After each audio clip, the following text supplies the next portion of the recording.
So, what are your thoughts about the way the media is discussing this no fly zone that Zelensky is calling for? I think people are really struggling, understandably, with how to critique someone who is the president of a country that has been invaded. We on this show, all the guests that have come on, from Chris Hedges to Abby Martin on my other show, Useful Idiots, everyone is very emphatic in this, declaring this an unjust war. I'll say I don't think it was unprovoked, but it's unjust and indefensible. So I think people don't know exactly how to respond to Zelensky calling for this because they don't want to seem like they're being insensitive to someone who's obviously in a very difficult position. So how do you advise people around this?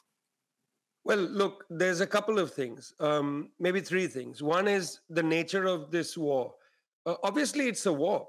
Obviously, it's inexcusable for a country to cross an international frontier. It's a violation of the UN Charter. In that sense, it's obviously condemnable. You condemn a military crossing the border, attacking another country. Unfortunately, it's become completely normal for the United States to do this, and therefore people have forgotten that there is such a thing called the UN Charter, and that these kind of actions are exactly inappropriate. I mean, in fact, the US sanctions policy against 30 plus countries, including Venezuela, Cuba, and so on, is actually an act of war and is a violation of the sovereignty of countries like Venezuela, Zimbabwe, you name it. There's 30 countries, it's a long list, including China, and even before this conflict, Russia. So, yeah, I mean, it's a violation of the UN Charter. I get that. But also, this is not a war that started in the 25th of February 2022. This is a war that begins in 2014. That's why you had a process called the Minsk process in Belarus, the capital of Belarus, Minsk. There was a high-level agreement called Minsk II, where the parties, by the way, in the center of them was a very senior Swiss diplomat who also did the investigation of the previous conflict in South Ossetia, between Russia and Georgia in 2008. She's a highly experienced diplomat. They sat together, they crafted the Minsk agreement in 2014, which was to bring the tension down in the eastern provinces of Ukraine, in Lugansk and Donetsk. Now, over these 8 years, Katie, 14 to 15,000 people killed, 50,000 people injured. This is a UN figure. This is not made up. This is not Russian propaganda. This is a UN figure. What I would say is that I think the Russian government failed to lift up sufficiently the gravity of what was happening in eastern Ukraine. I'll give you an example. Mr. Zelensky, before this particular invasion took place, Mr. Zelensky, the president of Ukraine, made a speech saying, look, I understand that there are Nazi-like forces, Azov battalion and so on in the east. He said, but I'm Jewish. I'm of Jewish heritage, and I'm also against the Nazis. At that time, wouldn't it have been interesting if Mr. Putin had gone on a plane and flown to the capital of Ukraine and met with Zelensky and said, listen, let's hold an international conference against Nazism. Ukraine voted against the UN resolution, including the United States also, which condemned Nazism. Why did Ukraine not vote to condemn Nazism at a UN General Assembly resolution?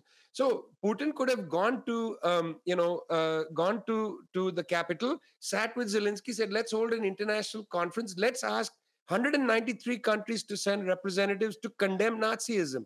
But you see, he didn't do that. And in a way, the Russians didn't, as it were, to use an old Chomskyite phrase, manufacture consent. They didn't even go to the UN Security Council with a resolution. Imagine last year if they had gone to the UN Security Council and made a resolution, said that, we have a resolution for Ukrainian forces to withdraw from Lugansk and Donetsk because 14,000 people are killed by UN documents. Therefore, we have a resolution. Force the United States to veto that resolution. Force the issue on the table. Force the Europeans to develop some independence, to develop their own backbone. Because the Russians didn't do any of that, they didn't build basically the ground for the entry of their troops. The troop entry for, basically the West and for Western media becomes the beginning of the conflict, because these are not journalists who've been keeping up with what's happened in eastern Ukraine. They don't seem to have even care. And if you start raising this issue, you get the old whataboutism argument. Well, now you're being whataboutist. Well, it's interesting. The history of whataboutism goes to the question of Irish republicanism. That's where it first comes, when the Irish Republicans began to attack, civilian targets. When they were attacked for that, they said, yeah, but our civilians are being attacked all day. You keep attacking our civilians. Firstly, people should know where it comes from. Yeah. It comes from British imperialist ideology against the Irish people in their struggle for liberation, and so it's not a progressive argument when you say, oh, you're doing whataboutism. Well, you're basically a British imperialist using that argument. Look, I'm afraid these are such issues that they do make one, pull one's hair out, and to feel like, here you've got a situation where, uh, you know, I just don't get it sometimes, Katie, why it is that the West has such a superior ability to shape public opinion globally. It's not just because, of CNN and Western media and so on. I think they take this stuff more seriously. They are more sophisticated in the way they do this. I just think that these other countries are amateurs in getting their views across. They just don't seem to know how to do it. The Russians, the Chinese, and others, they just are on the back foot all the time. The West has really had a 100-year advantage in driving a narrative.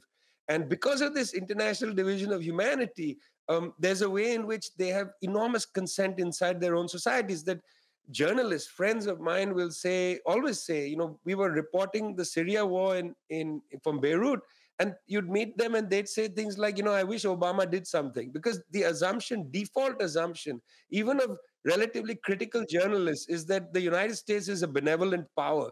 The default assumption. And it's like, you wish Obama did something. What do you want him to do? What does the United States government do in this situation? It bombs the hell out of civilians. That's what it does.